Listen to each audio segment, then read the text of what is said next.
Alhamdulillah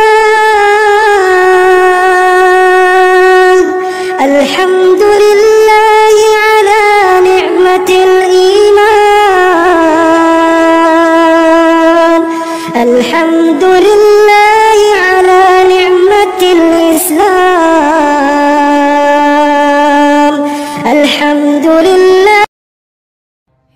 Entah mau dipakai politik, entah dipakai untuk menarik massa, entah dipakai untuk menjatuhkan suatu kelompok, entah pokoknya Wahabi ini lagi ngetren saat. Ya, menjadi isu hangat. Ya, menjadi isu hangat. Ya, saya mau nanyain sama antum, Ustaz. Ini ada beberapa pertanyaan, Ustaz, tapi Anda coba satu-satu dulu, Ustaz, ya. Mau tanya. Asal muasal Wahabi itu gimana, Ustaz? Asal muasalnya, Ustaz. Bismillahirrahmanirrahim. Alhamdulillahirabbil alamin. Wassalatu wassalamu ala asyrafil anbiya'i wal mursalin wa ba'd. Perlu diketahui bahwa Wahabi kita bisa lihat dari dua sisi. Dua sisi, ya. Wahabi warisan historis yang tidak lain adalah firqah, salah satu sempalan dari sempalan Khawarij yang tokoh sentralnya adalah Abdul Wahab bin Abdurrahman ibn Rustum al-Ibadi.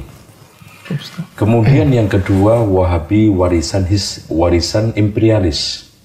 Inilah yang dituduhkan kepada Syekh Muhammad ibnu Abdul Wahab.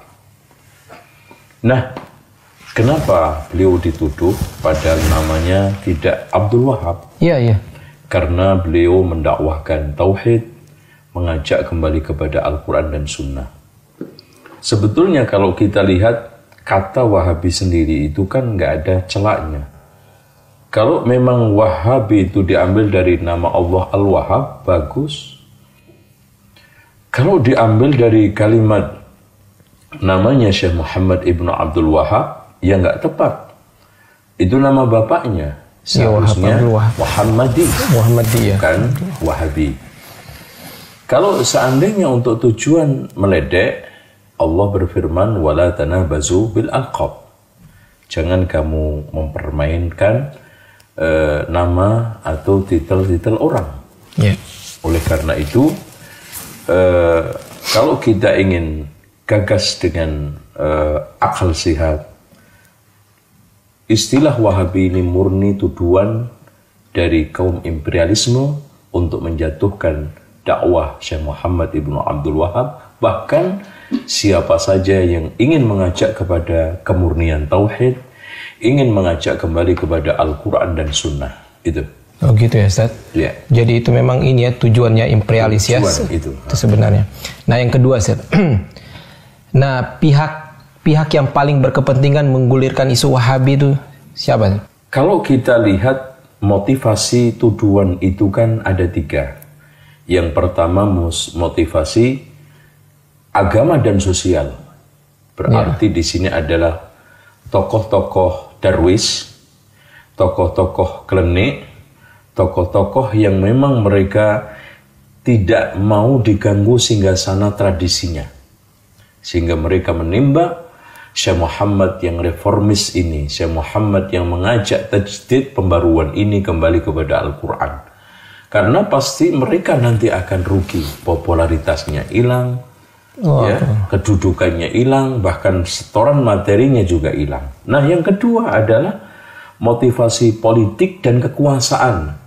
Ini tidak lain adalah saat Turki sudah mulai guncang dan kekhawatiran dengan dakwah Syekh Muhammad dan pengaruhnya sudah seluruh antero dunia, akhirnya Muhammad Basha dengan kerjasama anaknya Ibrahim Basha dan nanti Tusun memerangi habis-habisan secara fisik, dan pada saat tidak kuat bahkan tetap kalah, maka isu Wahabi dilemparkan untuk Syekh Muhammad bin Abdul Wahab dan pengikutnya. Nah yang ketiga, motivasi imperialisme, yaitu penjajahan. Karena setelah kita lihat di dalam peta sejarah, yang mampu melawan penjajah Belanda di seluruh dunia itu mereka-mereka yang terpengaruh dengan pemikiran dan tajdid Syekh Muhammad ibnu Abdul Wahab. Lihat aja, Sanusi yang ada di Afrika, bagaimana Italia dan juga Prancis kocar-kacir kedodoran menghadapi reformasi mereka.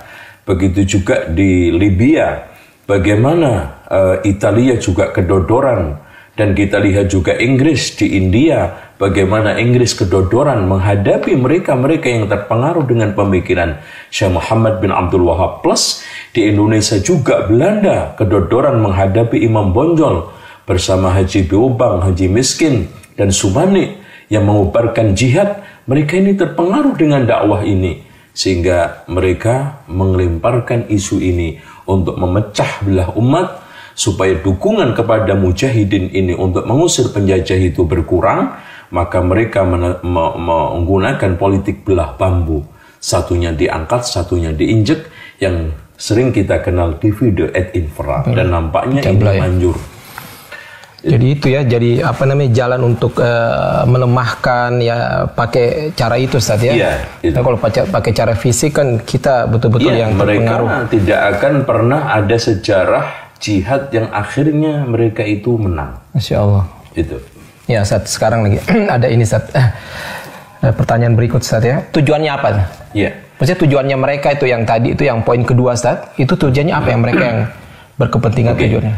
Tujuan mereka yang paling utama dan pertama sebetulnya adalah ada tujuan direct, instan, yaitu tadi saya katakan yang budaya keagamaannya tidak mau terganggu prakteknya, politik kekuasaan tidak mau terganggu kekuasaannya goyang, imperialis, wilayah-wilayahnya tetap eksis. Tujuan secara implisit, dan ini yang besar, adalah ingin membumi hanguskan Islam. Gitu ya Ustaz. Akhirnya siap ingin menggeser dan menggusur pengaruh Al-Quran dan Sunnah di tengah umat Islam. Kenapa? Karena akhirnya siapa saja yang menabuh genderang dakwah tauhid dan anti syirik dituduh Wahabi. Siapa saja yang sekarang ini dakwah menegakkan bendera sunnah anti bid'ah dituduh Wahabi. Siapa saja yang tegas dan tegar di dalam amar ma'ruf nahi mungkar dituduh Wahabi. Siapa saja yang sekarang mengajak kembali kepada Al-Quran dan Sunnah menurut pemahaman salaful ummah dituduh Wahabi. Bahkan organisasi-organisasi Islam di Indonesia juga kesasaran tuduhan itu. Iya betul Ustaz. Itu. Karena semata-mata mengajak kepada Al-Quran dan Sunnah. Apa sekarang saya tanya, organisasi A yang dituduh Wahabi, pernah nggak ketemu Syekh Muhammad bin Abdul Wahab? Nggak pernah. Organisasi B pernah nggak bersinggungan dengan murid-muridnya Syekh Muhammad bin Abdul Wahab? Nggak. Karena adanya kemiripan, langsung ditembak Wahabi. Ya Ustaz, fisik juga Ustaz. Jadi sumpahnya kalau ada orang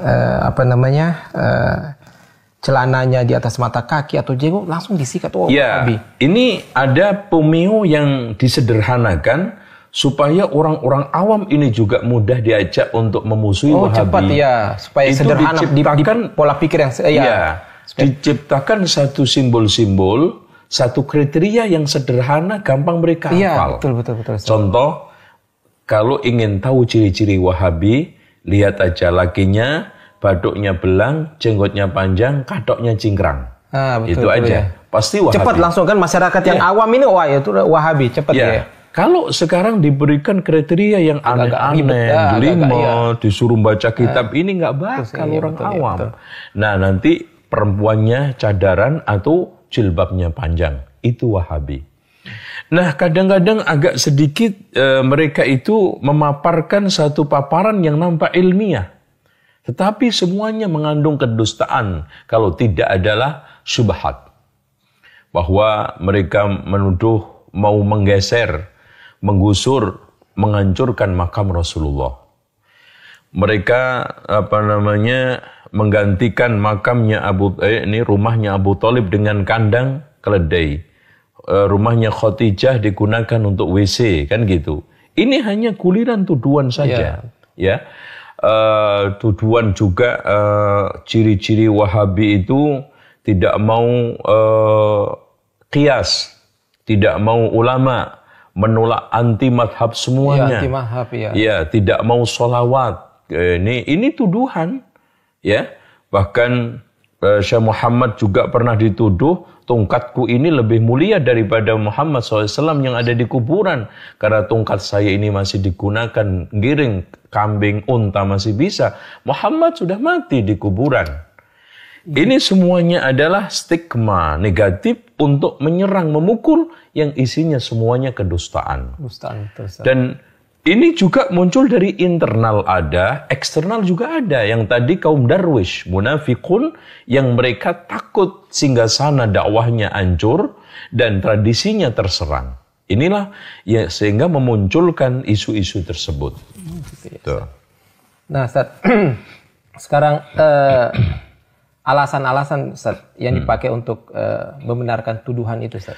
Iya, biasanya siapapun yang anti ziarah Wali Songo pasti dituduh Wahabi, satu. Siapa saja yang sekarang ini melemahkan pendapat Imam Syafi'i aja dituduh Wahabi, anti mazhab. Siapa saja yang mengkritik berjanji, mengkritik tiba, pasti dituduh Wahabi. Siapa yang sekarang ini mengkritik manaqib, pasti dituduh Wahabi. Siapa yang mengkritik salawat nariyah, salawat badar, pasti dituduh Wahabi. Siapa saja yang sekarang ini menyerang praktek-praktek mereka, ya, yang bid'ah menurut kacamata syariah, dari mulai Maulud Nabi, Isra Mi'raj, Nuzulul Quran, bahkan ruatan mitoni 7 bulanan, pasti dituduh Wahabi. Semua mereka yang mengamalkan tradisi harian yang bertentangan dengan Alkitab wa Sunnah ini kita luruskan, pasti dituduh anti budaya, anti tradisi, itu Wahabi. Intinya, secara kriteria, sederhananya juga, pokoknya siapa saja yang melarang ziarah kuburan Nabi, ziarah Wali Songo, dan anti tabarruk dan tawasul menurut versi mereka, ya. Kemudian yang ketiganya melarang merokok. Kemudian yang keempatnya, dia tidak mau tradisi dan budaya yang sudah memasyarakat ini, pasti ditembak Wahabi. Sederhana sekali. Iya. Iya, Ustaz. Ini ada poin lagi, Ustaz, ya. Iya. Pihak yang paling berkompeten untuk menggulirkan tuduhan Wahabi itu, ya. Pihak-pihak yang paling berkompeten. Iya. Yang paling berkompeten pertama, kelompok-kelompok tokoh-tokoh yang takut kehilangan tadi lapak-lapak kehidupan agamanya. Sehingga dia membuat suatu berita yang jungkir balik. Ya, Syekh Muhammad bin Abdul Wahab yang mendakwahkan tauhid diplesetkan menjadi suatu plesetan yang negatif. Mengembalikan orang kepada Alkitab wa Sunnah diplesetkan menjadi suatu plesetan negatif, keras, ya, radikal, ya, main kekerasan, macam-macam. Padahal mereka tidak paham bahwa Syekh Muhammad bin Abdul Wahab ketika saat dia melakukan amar ma'ruf dengan tangan, ketika itu didukung oleh amir, didukung oleh khalifah kalau zaman dahulunya, pemimpin. Dan pemimpin man ra'a minkum munkaran falyughayyir biyadihi, sah-sah saja. Tapi mereka tidak seperti itu. Yang keduanya, orang-orang tokoh-tokoh yang tidak paham siapa Syekh Muhammad bin Abdul Wahab itu. Kemudian dia ikut membio bahwa Wahabi begini, akhirnya disiar-siarkan di mimbar-mimbarnya. Nah, ini orang yang berbahaya juga ini. Nah, kelompok yang ketiga, ini kelompok orang-orang, tokoh-tokoh yang takut kehilangan kekuasaannya dan takut kehilangan redup pengaruh politiknya. Tiga inilah yang paling berperan, yang paling berpengaruh, yang paling memiliki tanggung jawab nanti di hadapan Allah atas isu Wahabi itu. Jadi tokoh khurafat yang menjungkir balikkan fakta siapa Syekh Muhammad dan dakwahnya. Yang keduanya tokoh yang tidak tahu siapa Syekh Muhammad bin Abdul Wahab. Cuman dia itu niru, membeo, mendapat info yang negatif. Nah, yang ketiga tokoh politikus dan mereka-mereka yang takut kehilangan pengaruh politiknya dan takut kehilangan kekuasaannya, minimal suara perolehan entah itu secara nasional maupun daerah berkurang. Inilah pihak-pihak yang berkepentingan. Kemudian dibakar, nah ini dikasih bensin bahan bakar oleh orang-orang barat. Itu. Dari kalangan orientalisme, imperialisme. Makanya Wahabi ini saya bisa katakan adalah anak haram hasil perselingkuhan 3 orang. Imperialisme, orientalisme dengan pihak-pihak darwis yang ada di kalangan Islam tadi. Ini selingkuh, hasilnya haram ini anaknya. Ya, imperialisme tahu pengaruhnya tadi. Orientalisme juga, ya. Kalau kita bisa baca di dalam kitab-kitabnya mereka yang lurus seperti Lotolf Sudrak, bagaimana dia itu komentarnya terhadap Wahabi positif, Margoliouth juga positif, Renz juga positif. Nah, dari sinilah berarti ada yang menggoreng, gitu. Bahkan tokoh-tokoh orientalisme yang agak objektif ini menyatakan bahwa musuh-musuh dakwah Muhammad bin Abdul Wahab inilah yang memaksakan untuk Wahabi ini diterima dengan dengan berbagai macam resiko buruknya, pahit getirnya diberikan kepada Syekh Muhammad bin Abdul Wahab. Padahal mereka tidak pernah. Sekarang pertanyaannya begini, sederhana. Apakah sekarang Syekh Muhammad pernah mengadakan muktamar untuk organisasi Wahabinya? Susunan pengurusnya? Kemudian Syekh pernah mengatakan di dalam kitabnya eksplisit dan implisit, saya Wahabi? Nggak pernah ada. Dan murid-muridnya juga. Dan mereka-mereka yang terpengaruh, nggak ada sama sekali. Jadi di sinilah suatu hal yang aneh. Kenapa mereka sangat memaksakan dan sangat dipaksakan itu simbol dan juga nama Wahabi, laqab sebutan Wahabi kepada Syekh Muhammad bin Abdul Wahab dan pengaruhnya, tujuannya tadi itu. Karena Wahabi ini sudah terstigma buruk dan sudah memiliki justice yang negatif, sehingga sangat bagus sekali, simple untuk menghantam lawan-lawan dakwah mereka. Sekarang kalau orang disuruh untuk tidak ngaji ke Ustadz Fulan, untuk menjelaskan kenapa, susah. Ya. Tapi, jangan ngaji ke dia. Kenapa Pak? Wahabi, selesai. Ya, simple banget. Simple, padat, singkat, mudah. Itu. Dan Ustaz, ini yang poin terakhir Ustaz. Iya. Dan siapa pihak-pihak yang paling diuntungkan dengan isu Wahabi ini? Iya. Dari sekian poin-poin itu Ustaz tadi. Yang paling diuntungkan pertama kali adalah Yahudi, imperialisme, dan seluruh non-muslim. Lihat mereka. Pernahkah lisan mereka, tangan mereka mengganggu, menyakiti Yahudi dan Nasrani? Tapi siang malam mulutnya, tangannya tidak lepas menyerang kita, ngomongin kita, menuduh kita. Ini sudah hal yang aneh. Sehingga kalau kita ajak untuk membangun ukhuwah, dengan mudahnya mereka mengatakan lakum dinukum waliyadin. Tapi sama non-muslim, watawasau bil haqqi, watawasau bis sabr. Apa nggak kebalik itu? Terus kemudian pihak yang kedua adalah pihak politikus yang menggunakan jargon-jargon politik agama, keagamaan. Ya, inilah mereka-mereka yang akan dirugikan kalau memang maju dan itu isu Wahabi itu berkembang, dia diuntungkan.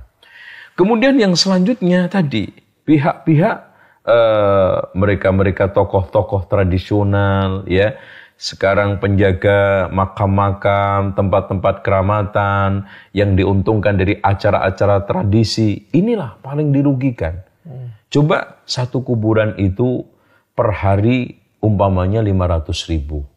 Karena ini kalau seandainya mereka sudah tidak ada yang ziarah, itu satu orang, itu bisa ngasih berapa? Satu kuburan itu ada yang 15.000 pengunjungnya, ada yang 20.000, bahkan ada yang lebih daripada itu. Bahkan memecahkan rekor, ada salah satu kuburan dalam seharinya 45.000. Taruhlah ninggalin 5.000 berapa? Di sini. Ini pihak-pihak yang paling dirugikan. Oleh karena itu kalau kita kembalikan kepada literatur yang ilmiah, bahwa semuanya hampir komentar positif. Contoh aja, Harun Nasution di dalam bukunya Pembaharuan Islam tentang mengomentari dakwahnya Syekh Muhammad bin Abdul Wahab. Dia adalah pengembang tauhid dan menegakkan berbagai macam pilar-pilar agama yang dirusak oleh Darwis Torekot karena abad 13 sedang jaya-jayanya Torekot pada saat itu. Begitu juga kalau kita melihat kitab Ensiklopedia Nur Khalis Majid. Di sana Wahabi adalah mengajak kembali kepada tauhid. Berarti yang memusuhi Wahabi adalah memusuhi tauhid. Kan gitu. Kemudian di dalam kitab lagi juga yang ditulis oleh orang-orang barat.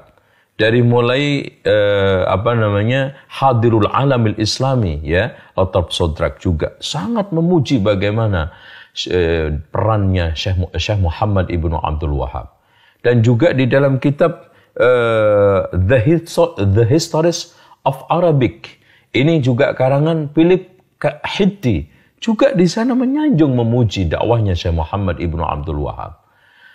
Terus kenapa sekarang kok ada pihak Muslim sendiri bersikeras kita itu harus Wahabi?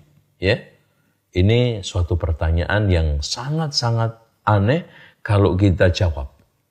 Dan mungkin jawabannya tidak lain adalah syubhat, tidak lain adalah keinginan-keinginan untuk menghancurkan karakter Islam kalau tidak tokoh Islam. Inilah proses pembunuhan karakter Islam dan karakter tokoh Islam. Wallahu a'lam. Ustaz, dengan antum tadi sebut ini poin-poin 1, 2, terus beberapa contoh semua itu Ustaz. Berarti bisa enggak Ustaz, tarik kesimpulan atau tarik kesimpulan gitu Ustaz. Berarti imam yang 4 imam mazhab itu terus para ulama-ulama kita yang terdahulu, para sahabat, sampai Rasulullah itu Wahabi. Ya, kalau sekarang siapa aja yang mendakwahkan tauhid adalah Wahabi. Siapa yang mengajak kembali kepada Al-Quran dan Sunnah adalah Wahabi. Siapa yang sekarang ini mengajak pembaharuan Islam adalah Wahabi, maka ketahuilah bahwa Rasulullah Shallallahu Alaihi Wasallam itu juga Wahabi, dan pas nama beliau Muhammad dituduh Wahabi seperti beliau. Kemudian juga Abu Bakar, Umar, Utsman, Ali radhiyallahu anhum yang di dalam banyak pernyataannya mengajak kembali kepada Al-Quran dan Sunnah di saat fitnah juga Wahabi. Bagaimana Imam Asy-Syafi'i juga mengatakan in sahal hadisu fahuwa madhabi, juga Wahabi.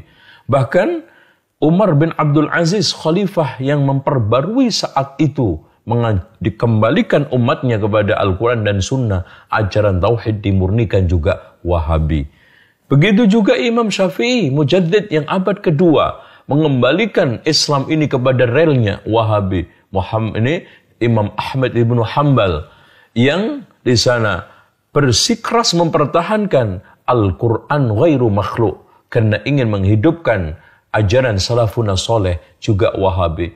Bahkan Abul Hasan Al-Ash'ari yang di dalam kitab Al-Ibanah, akidah saya adalah akidah dari Alkitab wa Sunnah yang diyakini oleh ulama fulan-fulan, akhirnya menyebutkan Imam Al-Bukhari, menyebutkan Imam Syafi'i dan yang lainnya. Wahabi. Kalau seperti ini, semua siapa saja yang mengajak kepada pemurnian tauhid, kembali kepada Al-Quran dan Sunnah, dan plus yang tidak kalah pentingnya, melakukan pembaharuan untuk menyingkirkan berbagai macam kerak-kerak yang mengotori Islam, dari mulai bid'ah, khurafat, tahayul, ini juga Wahabi. Masya Allah. Itu. Dan ini akhirnya nggak ada Islam. Udah nggak ada Islam. Itu yang diinginkan mereka. Yang diinginkan akhirnya wala yazaluna yuqatilunakum hatta yaruddukum an dinikum in istata'u.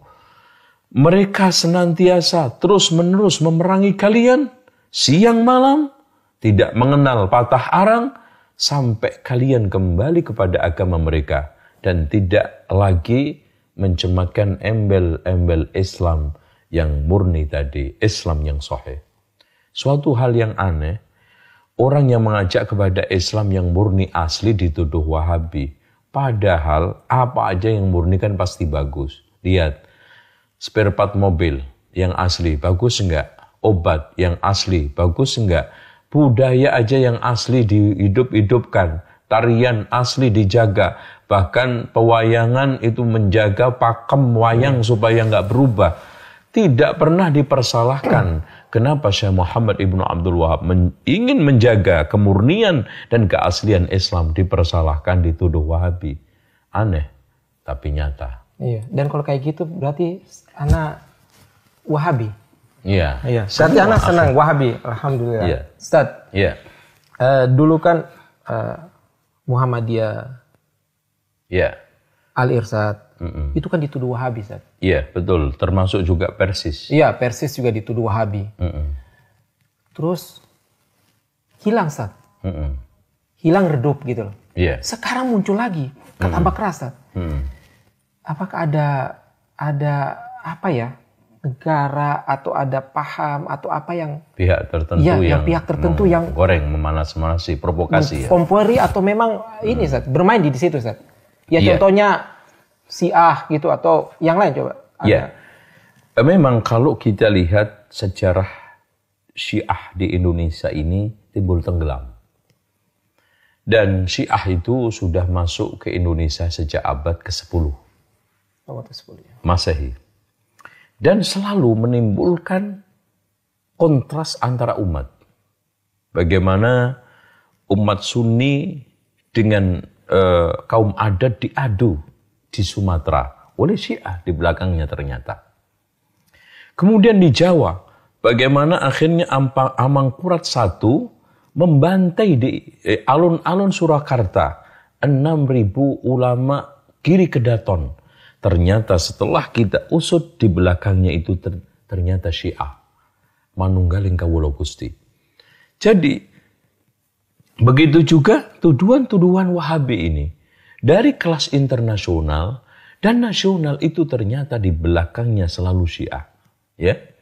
Makanya lihat aja, kalangan-kalangan tradisional ini yang kenceng menggulirkan Wahabi, kalau dia tidak dekat dengan orang Syiah, atau dia itu Syiah sendiri sedang bertaqiyah di organisasi itu. Ya. Dengan demikian, kita harus pahami, pihak yang sekarang paling lantang dan dalam sejarahnya yang menggulirkan Wahabi itu adalah Syiah. Cuma dia itu ngait supaya nggak ketahuan. Orientalisme diajak, kaum tradisional diajak, Darwis diajak, supaya membuat satu taktik melempar batu sembunyi tangan, maling teriak maling. Ini yang harus kita pahami. Dan kita juga jangan lupa, sejarah dimanapun Syiah itu ada, pasti yang diserang dulu adalah mereka yang mengajak kembali kepada Al-Quran dan Sunnah. Kenapa? Karena pihak inilah yang nanti paling tahu kebobrokan Syiah itu. Kemudian tahapan kedua, menggulirkan isu-isu Wahabi untuk memojokkan yang mengajak kembali kepada Al-Quran dan Sunnah dan tahu kebobrokan Syiah itu. Nah, pihak yang ketiga, mereka mengajak masa-masa yang ini, yang Darwis, yang tradisional, yang orang-orang awam ini, sambil bertaqiyah, kayak bagian dari mereka mengajak untuk menyerang, entah berupa pemikiran atau fisik. Ini yang harus kita pahami. Dan kalau ada orang yang mengatakan bahwa mana bukti radikalismenya di Indonesia, ini orang tidak tahu sejarah. Bagaimana dulu permusuhan mereka dengan Muhammadiyah atas nama Wahabi, banyak korban dari kalangan Muhammadiyah. Begitu juga Al-Irsyad, begitu juga Persis. Sebelumnya juga saya katakan tadi, 6.000 ulama kiri kedaton yang mereka adalah jelas-jelas mengajak kepada Al-Quran dan Sunnah, dan asasnya adalah ahli sunnah wal jamaah. Amangkurat I difitnah, diojok-ojokin. Kelompok-kelompok ulama ini gak akan bakal dukung kamu, bahkan di belakang akan bakal nusuk dari belakang. Karena disuruh nyembah kaki kamu tidak mau, disuruh sungkem tidak mau. Itu orang Syiah memprovokasi Amangkurat I itu. Sehingga dengan prinsipnya dia yang sudah terpengaruh dengan akidah Manunggaling Kawula Gusti ala Syiah, mengatakan Kalau saya itu Tuhan, maka apa saja yang saya lakukan adalah sah, maka saya membunuh mereka juga sah. Saya membantai mereka sah. Makanya 6.000 diambil semua, dibantai satu persatu di alun-alun Surakarta. Ini sejarah berdarah Syiah di Indonesia. Wallahu a'lam bishawab. Ya Ustaz, setelah antum jabarkan poin-poin semua, nah sekarang Ustaz, nasihat antum Ustaz. Iya. Nasihat antum untuk rakyat Indonesia ini Ustaz. Iya. Dengan isu-isu yang... Pertama, yang harus dilakukan adalah pencerdasan. Dimanapun kebodohan inilah yang gampang membuat umat Islam itu terpengaruh dengan berita-berita miring, isu-isu tidak benar, dan provokasi-provokasi yang sifatnya miring. Kemudian yang keduanya, kita harus terus berkoordinasi dengan para ulama dan umara lokal kita Indonesia. Karena sejarah membuktikan bahwa ulama-ulama, tokoh-tokoh, saudagar-saudagar, mubalik-mubalik yang datang di Indonesia ini tidak pernah ada yang kontras dengan umara. Karena memang agama manapun yang didukung oleh kekuasaan pasti kuat. Inilah bagaimana kita membangun sinergi. Lalu yang ketiganya, kita harus geber dakwah kita. Penyadaran tentang kejahatan Syiah dulu ini. Karena ini sebetulnya biangnya. Kemudian kita kenalkan firqah-firqah yang ada, yang berbahaya. Pemikirannya secara detail. Sehingga mereka akan mengetahuinya, oh Ahmadiyah seperti ini, Bahaiyah seperti ini, Syiah seperti ini. Lalu yang selanjutnya adalah pendekatan dakwah yang harus kita bangun dengan baik. Ternyata ada watak yang kita lupakan di bangsa kita. Di antara da'i ini kita tidak terlalu seriusin, bahkan kalau enggak ditinggalkan. Apa? Orang kita itu sangat-sangat senang didekati, sangat senang disanjung, sangat senang untuk diwongno, diorangkan kalau bahasa Jawanya itu. Nah, disinilah yang kelewat dari kita. Sehingga mereka itu lebih condong kepada yang sesat, lebih condong kepada yang nggak benar daripada kita, karena mereka datang menyapa dengan baik, bahkan uluran tangan, bahkan mereka sakit diobatin, dikirimin berbagai macam suplai hadiah, mana tahan hati ini. Iya. Ahsin ilan nasi tasta'bid qalbahu, wa qala ma ista'badal insana ihsanu. Perbaikilah dan hadapilah orang penuh dengan kebaikan, kau akan perbudak hati dia. Berapa banyak orang yang tertawan hatinya dengan kebaikan. Ini yang harus kita miliki. Iya, seorang da'i, apalagi kita sudah mengklaim ahli sunnah wal jamaah, yang akhlaknya Masya Allah, akhlak Rasul, muamalahnya muamalah Rasul Sallallahu Alaihi Wasallam, akidahnya jelas akidah Rasul Sallallahu Alaihi Wasallam. Ini harusnya terdepan. Wabima rahmatin minallahi linta lahum walau kunta faddan ghalidhal qalbi lan faddu min hawlik. Dengan rahmat Allah lah kamu akan menjadi lemah lembut. Kalau seandainya kau kasar dan keras kepala, mereka akan lari dari kalian. Inilah yang dulu dipahami oleh para wali, saudagar dan mubalik yang pertama kali datang ke Indonesia, macam seperti Syekh Maulana Malik Ibrahim. Bagaimana beliau mendekati, nggak langsung dakwah, nggak mungkin. Kalau kita pakai logika, Syekh Maulana Malik Ibrahim kan nggak mungkin dia itu akan khutbah ceramah di masjid mana, wong nggak ada masjid. Orang juga terus ngumpulin orang Buddha Hindu untuk diceramai kayak tabligh akbar, mana mungkin? Nggak akan. Syekh Maulana Malik Ibrahim datang ke sawah-sawah karena memang beliau ahli irigasi. Kemudian juga ternyata beliau herbalis, bikinin obat untuk orang-orang yang sakit. Bahkan ketika dia berobat, gratis. Yang penting kamu baca syahadah la ilaha illallah. Kan indah itu.